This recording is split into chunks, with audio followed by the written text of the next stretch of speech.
Kemarin saya bertemu sama sahabat lama saya yang mantan menteri dan juga menjadi pengusaha tangguh, karena di masa 3 kali masa resesi Indonesia tahun 98, 2008 dan masalah pandemi, dia tetap membukukan profit dan keuntungan yang sangat luar biasa. Jadi bisa dikatakan dia adalah pengusaha tangguh. Tapi pengusaha adalah passionnya dia. Ada salah satu passionnya dia adalah geopolitik, dan kita tahu di Indonesia saat ini sedikit sekali manusia-manusia yang mempelajari, membaca buku, berdiskusi tentang geopolitik, geostrategi, dan geoekonomi gitu ya. Nah, hari ini kita akan membahas 3 hal tersebut. Apa sih itu geopolitik, apa itu geostrategi gitu. Geopolitik terjemahan bebas aja, ini bukan arti literatur di kampus-kampus dunia yang mengartikan apa itu geopolitik. Itu bisa bermeter-meter, bisa berparagraf-paragraf, tapi kita sederhanakan. Geopolitik adalah kekuatan geografi sebuah negara, saja Indonesia, untuk politik kawasan. Geoekonomi adalah kekuatan geografi kita untuk kemanfaatan ekonomi Indonesia. Itu kira-kira terjemahan bebasnya. Yang saat ini geoekonomi misalnya masih belum dimanfaatkan dengan bagus kekuatan geografi kita untuk ekonomi bangsa kita. Kemudian juga geopolitik kita di kawasan juga belum secanggih mungkin zaman Pak Harto, zaman Pak Karno. Kita tahu ya, kenapa kita membandingkan, yang bagus kita bandingkan, kalau yang jelek kita hilangkan. Itulah gunanya belajar sejarah. Di zaman Pak Karno, Indonesia adalah the strongest military, the strongest country in the southern hemisphere, atau negara militer terkuat di belahan bumi selatan Katulistiwa. Dan kita punya MiG, kita punya pesawat, kita punya kapal perang yang cerita panjang lah. Saya ada cek sendiri di Wikipedia kekuatan militer kita di tahun 60-an di zaman Pak Harto. Dan di zaman Pak Harto kita tahu dia adalah nobis yang paling powerful. Kita kasih contoh dulu sebelum kita maju ke zaman sekarang. Kita tahu saya dulu pernah sekian lama menjadi staf khusus sebuah kementerian di bilangan Merdeka Barat gitu ya. Nah, tugas saya adalah menganalisa, menstrategikan sebuah data-data intelijen, khususnya bidang ekonomi. Dan di salah satu masa tugas waktu itu ada kegiatan di mana ada 10 warga Indonesia yang diculik di Sapuaga. Dan bersama seorang Maijen kita melakukan, ya bisa dikatakan operasi awal untuk mengetahui di mana posisinya tersebut. Dan kita diterima oleh pihak Filipina setelah 1 bulan kita mengadakan diplomasi. Yang mengejutkan oleh senior saya ini, Pak Maijen ini, dia murka sekali karena yang diterima di sana adalah hanya seorang mayor. Dia bilang, saya ini bintang 2, Maijen, diterimanya mayor itu berarti melecehkan Indonesia, alias Indonesia udah nggak dianggap kakak lagi oleh Filipina. Ini saya minta maaf kalau hal-hal seperti ini sangat menimbulkan banyak perdebatan, tetapi ekspresi dia saya terima bahwa gila lo, gue Maijen lo, diterimanya mayor doang, ini nggak dianggap banget Indonesia gitu ya. Kayak kita skip sebentar, itu sekarang. Kita bandingkan dengan beberapa tahun yang lalu sewaktu Garuda Indonesia itu dibajak, dan yang tadinya pesawat itu adalah lokal atau diarahkan ke Don Muang di Thailand. Begitu kapal kalah Don Muang, waktu itu Pak Yoga Sugama adalah pemimpin tertinggi. Pak Yoga Sugama adalah pemimpin tertinggi, menelpon langsung Menteri Pertahanan Thailand dan mengatakan bahwa dia akan mengirim pasukan untuk menyergap dan menyelesaikan proses Woyla tersebut. Jawaban Kementerian Pertahanan Thailand tanpa meminta konsultasi kepada Perdana Menterinya, jawabannya adalah silakan. Dan ini yang menarik. Sewaktu kami masuk ke wilayah pedalaman atau di Filipina kemarin, kami tidak boleh menggunakan seragam. Saya sih nggak menggunakan seragam, tapi Pak Maijen ini menggunakan seragam, tidak boleh. Kita harus menggunakan pakaian biasa, pakaian dinas ataupun pakaian biasa. Tidak boleh menggunakan battle suit atau baju perang.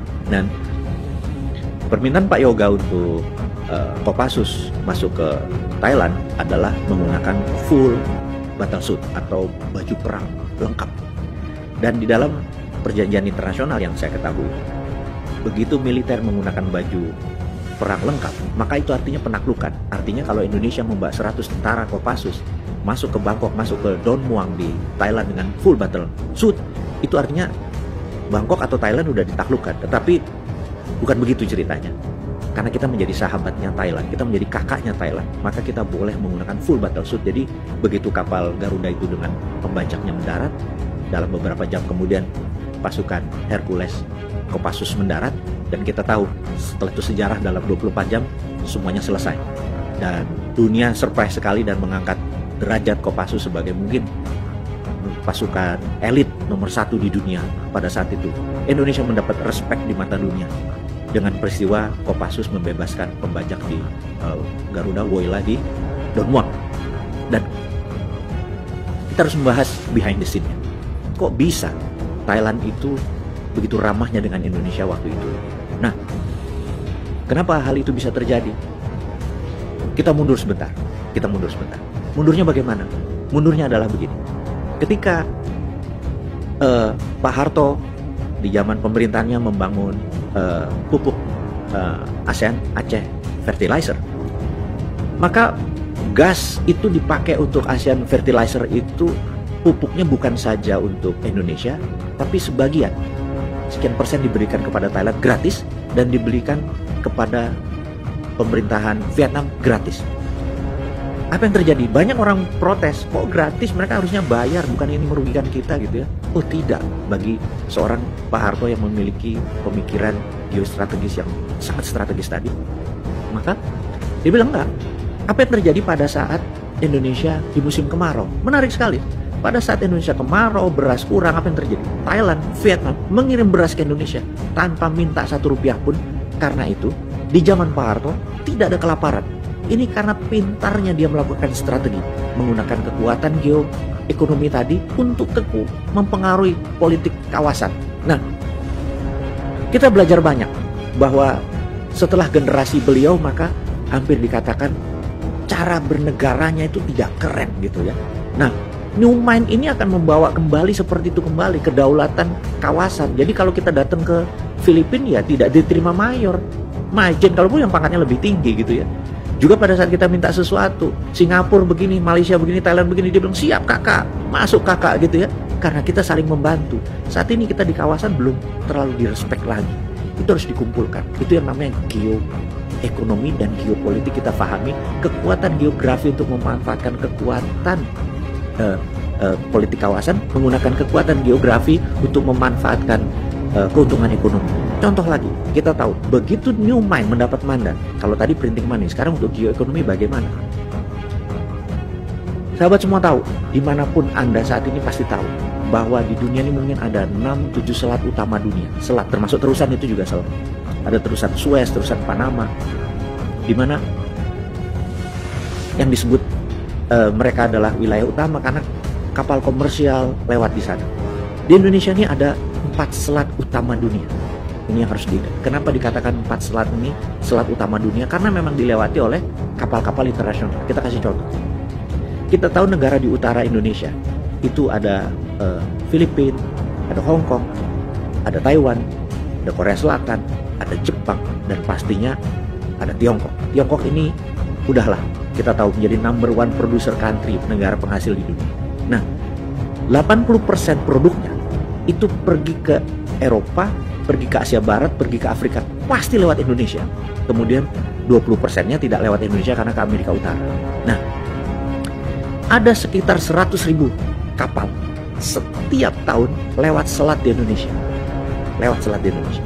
Nah, berita buruknya kapal-kapal niaga itu nilainya mungkin sekitar berapa? 3 triliun dolar. 3 triliun dolar itu hampir berapa? 20 kali APBN Indonesia. Kalau APBN Indonesia itu sekitar 150 billion. Bayangin 20 kalinya APBN Indonesia lewat kapal-kapal niaga tadi. Lewat mana? Contohnya kalau Australia mau mengirim nikelnya, mau mengirim batu baranya, dia akan lewat Selat Sumba, terus ke utara, Sumbawa, ke utara lewat Selat Makassar.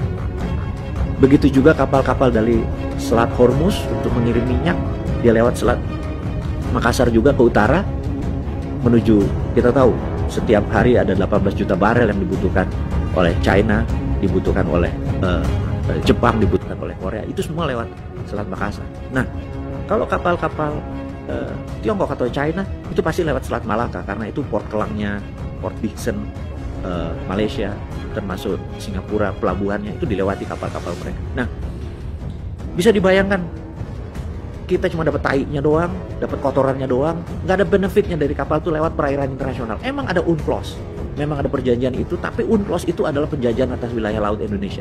Jadi Newman pasti akan melawan UNCLOS, United Nations yang punya aturan itu. Kita berani, kita harus berani. Karena dulu untuk membuat Indonesia jaya di zaman Sriwijaya, zaman Hang Tuah, Sriwijaya adalah menjaga Selat Malaka di choke point-nya. Di choke point itu selat yang terdekatnya. Kemudian Majapahit juga demikian. Mereka menjaga dan yang lewat bayar. Karena itu kita adalah negara maritim dari awalnya. Sayangnya otak kita belum maritim karena kita terlalu terpesona dengan Amerika yang negaranya kontinental atau daratan, juga terpesona dengan Tiongkok yang juga daratan, terpesona dengan Eropa juga daratan. Sahabat semua, kita adalah negara maritim terbesar di dunia yang cara berpikirnya masih kayak orang darat gitu ya. Nah, harusnya kita memanfaatkan. Jadi apa yang terjadi kalau Newman ingin memanfaatkan geopolitik dan geoekonominya? Kita tutup itu angkatan laut, langsung kita pageri itu Natuna, pageri Selat Sunda, pageri Laut Andaman, pageri semua Laut Arafuru. Jadi kapal dari Australia kalau mau lewat nggak bisa Selat Sunda, Sumbawa lagi, muter lu ke Papua Nugini. Itu bisa 5 hari lebih lama dan mereka harus mengeluarkan duit mungkin 2-3% lebih mahal. Tiongkok, Korea kalau mau lewat Selat Malaka, muter lewat Papua Nugini. Itu bisa 7 hari, 8 hari menuju lebih lama dari ke Eropa Barat. Bisa mengeluarkan 3-4% lebih mahal. Tapi kalau mau lewatin Indonesia murah, cukup bayar 1% dari nilai barang. Kalau 1% dari 3.000 triliun itu berapa? 30 billion dolar. Itu kan hampir 1/4 PBN. Jadi rakyat nggak usah dicekek-cekek pakai pajak lah, Bapak Ibu. Selat-selat di Indonesia ini dipergunakan. Anda yang bilang, yang pro Amerika bilang, wah nanti Amerika marah, yang pro Tiongkok juga, wah nanti Tiongkok marah, gampang. Buat perusahaan asuransi, 15% kita kasih Amerika, 15% kita kasih Tiongkok. Kita harus bagi-bagi cuan, bener nggak? Kita dapat 70%, kita yang ngelola. Jadi waktu lewat itu bayar asuransi, karena kita ngurusin tainya lu pada buang itu semua. Sekarang jadi bersih laut itu, jadi aman, karena kita punya kedaulatan. Itulah kekuatan geoekonomi, kekuatan geografi untuk manfaat ekonomi rakyat kita. Kemudian geostrategi, kita pasti dianggap. Apakah kita takut? Itu pemerintah atau pemimpin harus punya biji gitu loh. Jangan menguntungkan oligarki doang. Rakyatnya nggak makan, ini harus dipermudah jalan hidupnya. Jadi selain kita punya ide, di sini kita perlu orang yang punya biji, punya nyali gitu. Biji itu bukannya porno ya, tapi punya nyali. Nah, jadi nggak heran kalau Newman agak kurang ajar. Berharap perang dunia ketiga benar-benar terjadi di Eropa Timur, dari sana, bedil-bedilan di sana, mata dunia lihat ke sana. Kita melakukan 2 hal, printing money, ngeprint semua, cetak duit tadi untuk menjadikan nelayan punya kapal gratis, punya cold storage gratis karena gasnya kita ada di mana-mana untuk bahan ini. Kemudian kita tutup itu laut untuk melihat untuk menekan, untuk namanya deterrent factor, untuk faktor penggentar. Habis itu Indonesia pasti akan direspek gitu ya. Persis seperti dulu kita direspek sebagai kakak tertua, sebagai pengendali. Itulah ke depan kalau Newman mendapat mandat secara geostrategi, geoekonomi, dan geopolitik, kita pasti membuat Indonesia berdaulat. Saya rasa itu aja kali ini. Terima kasih. Salam sehat selalu.